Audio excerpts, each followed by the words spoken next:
At the start of the story, a military aircraft is shown carrying Turkish special forces on a classified mission. The exact purpose of this mission is revealed shortly. At the same time, we are introduced to Kiara, a Turkish journalist reporting near the border. She is captured by ISIS-like terrorists during her assignment. These ruthless men are moments away from slitting her throat. Before killing her, they hand Kiara a piece of paper and force her to read it. The paper contains hateful propaganda and false accusations against Turkey. Kiara refuses to read even a single word. She bravely says that they can kill her, but she will never read that paper. She adds that if any other Turkish citizen were in her place, she hopes they would show the same courage. Her words enrage the terrorist leader. He violently kicks Kiara, injuring her on the spot. But as injustice reaches its peak, help arrives from an unexpected direction. Two men pass by with a cart, appearing harmless at first glance. In reality, they are members of the same elite special forces introduced earlier. They have been sent on a secret mission to rescue Kiara. Moments later, their commander signals the snipers using hand gestures. Each soldier silently locks onto their target and prepares to fire. Just as the terrorist raises his blade, a single precise sniper shot takes him down. Before the remaining terrorist can react, the soldiers open fire together. Within seconds, every terrorist is neutralized. Kiara is finally rescued and brought to safety. However, the mission is far from over. The elite force must now escort Kiara back to her homeland, Turkey. Since they are operating deep inside foreign territory, the mission must remain extremely confidential. The area is still dangerous, as ISIS forces are active in Gatgat. Every step forward carries risk, and this dangerous journey forms the core of today's story. Team Captain orders everyone to move immediately. He warns that their position has been compromised, and they must cross the mountains without delay. Kiara then reveals that her friends were captured along with her. She insists they must find them quickly or they will be killed. One soldier responds that they have no authorization for this. He explains that their mission was strictly limited to rescuing Kiara. Angry and desperate, Kiara says she will find her friends on her own. The commander steps in and stops her. He firmly states that he cannot risk his soldiers' lives for foreign civilians. He orders her to stay focused and move with the team, warning that the enemy could arrive at any moment. The captain then informs the squad that they must cover 10 kilometers before nightfall. He instructs everyone to stay alert at all times. He also orders the soldiers to keep a close watch on Kiara to prevent her from running away. The soldiers quickly equip Kiara with a vest and helmet. Without wasting another second, the team moves out. They move forward in a single line, carefully scanning the surroundings. Suba and Bahar are leading the team from the front. Friends, it is important to know a little about these two. When they were children, their families were killed in a terrorist attack. Since that day, the two brothers have stayed together through everything. The most shocking part is that both of them suffer from serious physical injuries. Bakar lost one leg and later underwent reconstructive surgery. On the other hand, Suba has a permanently damaged shoulder. After losing their families, both brothers made a promise to serve their country. They wanted to ensure that no other family would ever face the same tragedy. Because of this, they trained relentlessly for 9 long years, hoping to be selected one day. However, every interview ended the same way. They were repeatedly rejected for being physically unfit for the special forces. In this unit, complete physical fitness is considered essential. Despite constant failure, they refuse to give up. As the saying goes, when a person is driven by true passion, a path always appears. And one day, that path finally opens for them. During another interview, Colonel Vassal overhears their conversation from outside. He angrily scolds the interviewing officer for his disrespectful behavior. He orders the officer to leave and announces that he will conduct the interview himself. Commander Vassal looks at the brothers and speaks honestly. He says that he has been watching them come back again and again for years. He acknowledges their determination and tells them it is a rare quality. He then gives them a single chance. He promises them 1 month of the hardest training imaginable. He clearly states that he will not make excuses for a broken leg or an injured shoulder. If they survive this brutal training, he will personally approve their selection. The next morning, during the selection process, the commander addresses all the recruits. He warns them that this place is not meant for fame or personal pride. He says no one comes here to prove anything to the world. He declares that protecting Turkish citizens is their only mission. He adds that once they enter this unit, there is no turning back. They will leave only when they take their final breath. He tells them that their fellow soldiers will always stand beside them. They will live together and die together. If one soldier falls, 1,000 more will rise in his place. Hearing these terrifying words sends a chill down the spine. Soon after, the commander selects 20 soldiers out of 200 recruits. Among those chosen are Suba and Bahar. The story then shifts to their intense training. The instructor is extremely harsh and shows no mercy. He grabs Bakar and points toward a distant forest. He orders him to run to the forest and return within 1 minute. He makes it clear that injuries or weaknesses will not be considered. He warns that failing to return on time will result in immediate dismissal. Bakar starts running with everything he has. Despite his effort, his speed is still not enough. The instructor then raises the pressure even further. He warns that if Bakar fails to reach the line in 30 seconds, Suba will be expelled as well. Hearing this, Bakar forgets his pain. He pushes himself beyond his limits and sprints forward. With sheer determination, he reaches the finish line within 30 seconds. And friends, this was only the beginning. morning. In the next training session, the instructor leaves them standing in water with sponges placed on their heads. He warns them that if the sponges get even slightly wet by morning, they will be expelled. This is how their training becomes more and more brutal. They are forced to jump from great heights and endure extreme 30-degree torture sessions. For this torture training, each soldier is given a slip with a unique code name written on it. The commander announces a challenge to all of them. If anyone reveals their real name, the commander promises a celebration party that night, but if they refuse to reveal their code name, they will be subjected to unbearable torture. As the hours pass, most of the soldiers begin to give up. However, one soldier refuses to surrender. He endures the torture for more than 10 minutes without breaking. Colonel Vassal is stunned by this display of willpower. He realizes that they have found a true gem within their unit. By now, friends, you can clearly understand the level of training these soldiers went through before being sent on a mission. Now let us return to the main story. While moving through the mountains, the team comes across the bodies of children and elderly people. They appear to have been killed just moments earlier. The commander arrives at the scene and bitterly remarks that these bastards did not even spare innocent children. Seeing the bodies, Kiara becomes emotional and questions the commander. She asks whether taking a life is really that easy. She asks what crime those innocent children had committed. She questions whether they were killed because of their religion or nationality. She says that Allah will never forgive such cruelty. The commander orders everyone to move immediately. Kiara responds angrily and tells him that these victims are not his people, so it may not matter to him. She adds that if they were his own family, he would understand her pain. At that moment, the commander notices movement in the distance. He looks through his scope and spots terrorists approaching in vehicles. He immediately orders the team to take cover and assume combat positions. These terrorists have arrived to inspect the bodies, checking if anyone survived. To handle the situation, the commander had already placed a radio inside nearby bushes. He had also positioned 3 fuel tankers ready to be detonated. The commander gives the signal, and the tankers rush toward the enemy position. Gunfire erupts as the tankers move forward. The terrorists, distracted by the radio, fail to react in time. Within seconds, everything is over. Only 2 terrorists survive the explosion. One remains inside a vehicle, firing a machine gun. The sniper, Arif, calmly takes aim and eliminates him with a single shot. The second terrorist attempts to escape the vehicle. Arif fires again and takes him down as well. After the encounter, the commander explains that these men came from the west. This means they must have committed similar crimes in that region too. Suddenly, a message arrives from the base. They are informed that 2,000 jihadists have moved from the north to seal the border. The order is clear. They must immediately cross the border and return to their country. Without wasting time, the team moves out. By nightfall, they reach a location where terrorists are preparing to detonate a bomb inside a villa. All the soldiers prepare to stop them. They attach silencers to their weapons and begin eliminating the terrorists one by one. After clearing the area, the team moves in quickly. They immediately start working to defuse the bomb. Suddenly, a terrorist attacks Ashab. Ashab Bai somehow manages to control the situation and fights him off. At the same time, Subho is about to defuse the bomb. Another terrorist appears and orders him to step away. Before he can react, Ashab Bai grabs the terrorist from behind. Using this moment, Subho successfully defuses the bomb.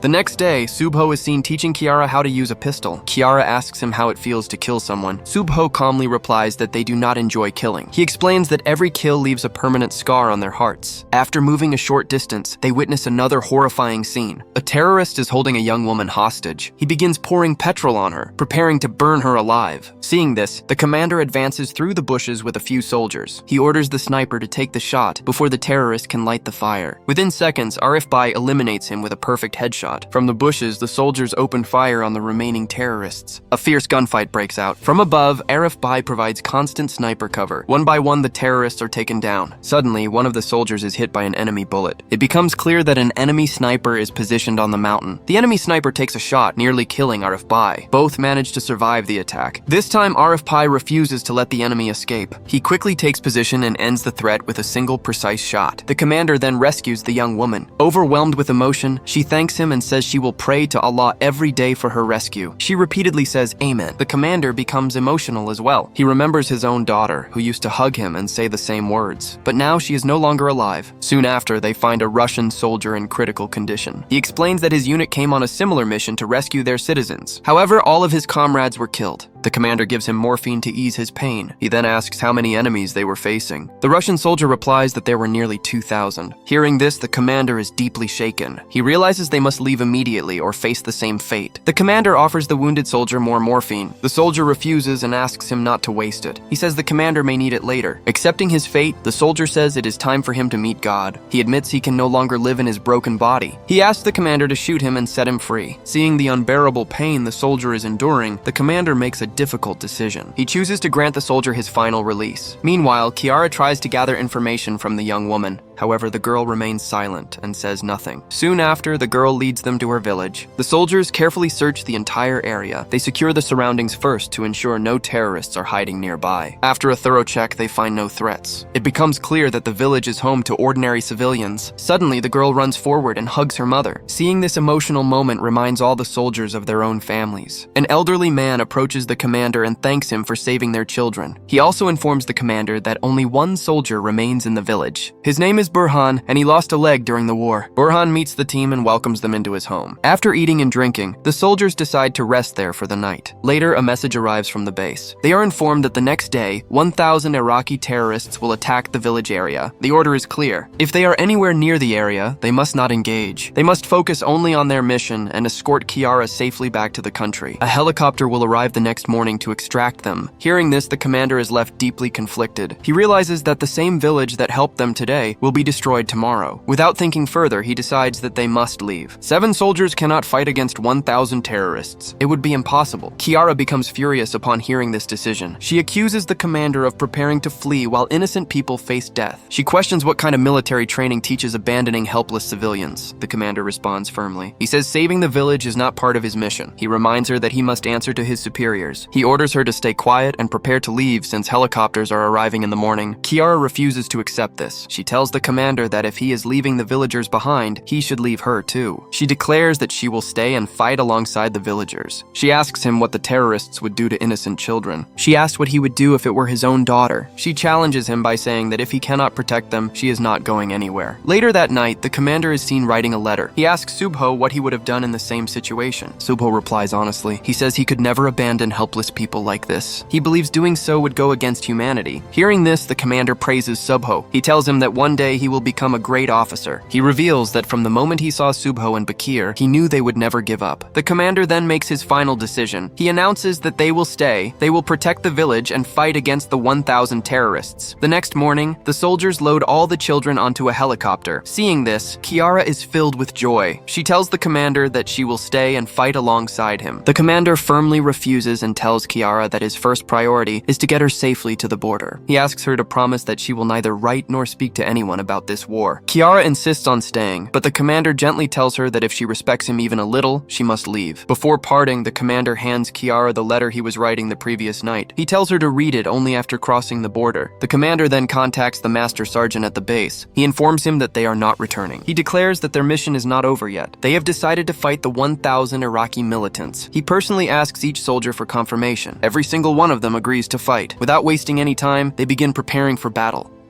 The commander makes one thing very clear to everyone. He says this is not a video game like PUBG or Free Fire. He explains that this will be the toughest fight of their lives. There are only 7 of them. Facing such a large force with limited weapons is nearly impossible. Still, he tells them that victory is possible. In this situation, their greatest weapon is teamwork. He orders them to support each other at all costs. While explaining the battle plan, the commander highlights another challenge. Because their numbers are so small, the enemy must not know the truth. They need to mislead the militants into believing they are facing a much larger force.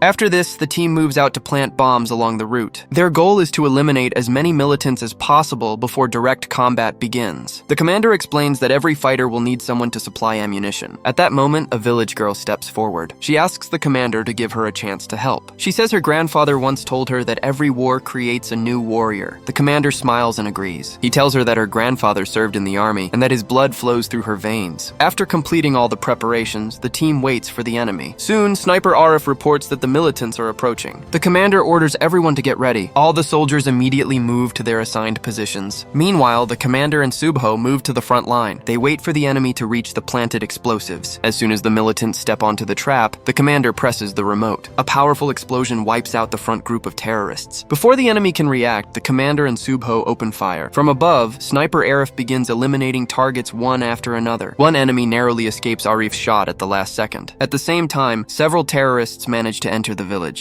Ashab Bai launches a sudden attack on them using a machine gun. From his elevated position, Arif continues providing sniper cover. Other soldiers use launchers to block the remaining militants from entering the village. Suddenly, a terrorist attacks Burhan Bai and is about to kill him. Just in time, one of the soldiers strikes from behind and saves his life. Meanwhile, the terrorists realize that the sniper positioned in the tower is causing serious damage. To eliminate him, they deploy a tank and blow up the tower. Seeing this, Subodh immediately fires a missile. The tank is destroyed in a single strike. The good news is that Arif Bai survives the blast, though he is badly injured. Even in this condition, he picks up his sniper rifle and continues taking down enemies. While trying to evacuate the same village girl who had been helping them, is hit by another bullet. Subho quickly reaches them, lifts the girl and moves her to safety. As the enemy closes in, Burhan Bai is struck by multiple bullets. At the same time, Mustafa Bai, who is providing cover from inside a house, is captured by the terrorists. Arif Bai prepares to shoot one of the terrorists. Mustafa stops him and takes matters into his own hands. He pulls out a grenade and declares that if one falls, 1,000 more will rise. With those words, a massive explosion shakes the area. The sacrifice of Mustafa Bai deeply moves all the soldiers. He was the one who always kept the team smiling, even in danger. There is no time to mourn. The battle is still raging. Ashab Bai appears from behind with a machine gun. He unleashes continuous fire on the enemy vehicle. He then throws a grenade toward the vehicle's tire and escapes. At the same time, Subho and Bakir are seen maintaining their courage, even finding moments of strength in the chaos.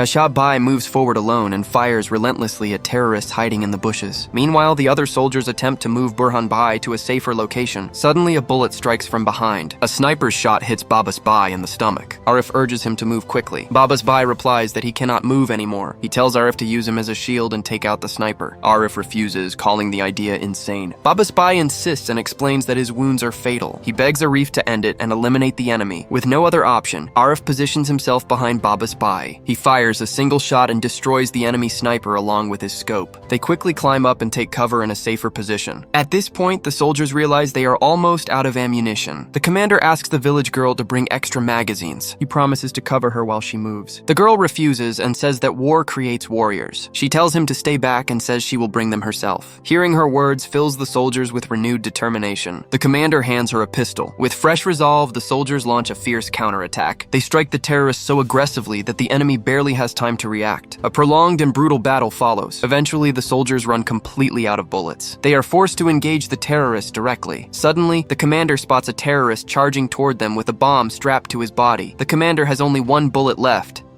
That final bullet is taken by another terrorist who is providing cover for the bomber. Without hesitation, the commander sprints forward to stop him. While the commander tries to stop the terrorist from pressing the detonator, enemies open fire from behind. Several bullets strike the commander. Seeing this, the soldiers immediately eliminate the remaining terrorists. They rush toward the commander without wasting a second. With his final breath, the commander speaks to his team. He tells them that they succeeded. He reminds them that nothing is impossible in this world. The loss leaves all the soldiers shattered with emotion. The scene then shifts to Kiara inside a helicopter. She has safely crossed the border. During the flight, she opens the letter given to her by the commander. She learns that he also had a daughter. In the letter, he writes that if his daughter were alive, he would have wished her to be just like Kiara. He praises her courage, wisdom, and refusal to abandon people in difficult times. He asks her to never change herself if she truly respects them. He encourages her to keep loving people and to never leave anyone alone in times of hardship. Reading these words, Kiara breaks down in tears. And friends, with this, today's story comes to an end. I hope you enjoyed the video. If you liked it, make sure to check out our other videos as well. Thank you very much.